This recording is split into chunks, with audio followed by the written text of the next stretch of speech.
The term an open club face is a little ambiguous, so I'm going to explain it. Normally we try to align the leading edge of the club face perpendicular to the line that we're trying to hit the ball on.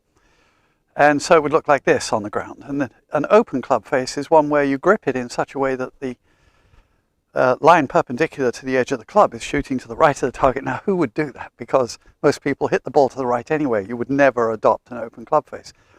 It's a shame because, particularly with the short game, and on occasions even with the more full shots in golf, an open club face is an enormously valuable resource.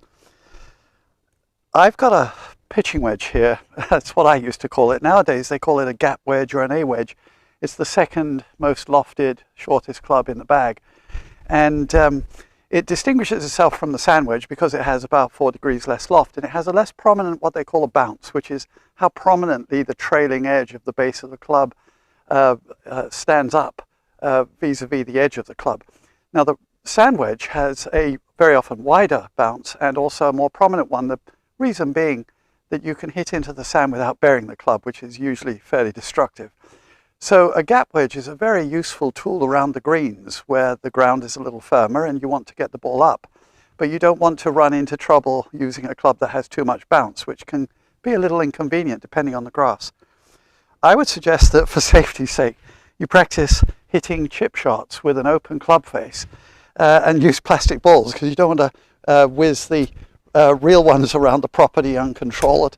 And that, as you saw, was an open club face, but the ball is actually shooting straight. And you'll also notice that it goes, except for that one, higher. Now, once you've become confident with the plastic ball, I would suggest that then it's time to take a whack with some real ones, but give yourself a few days just so that you're sure.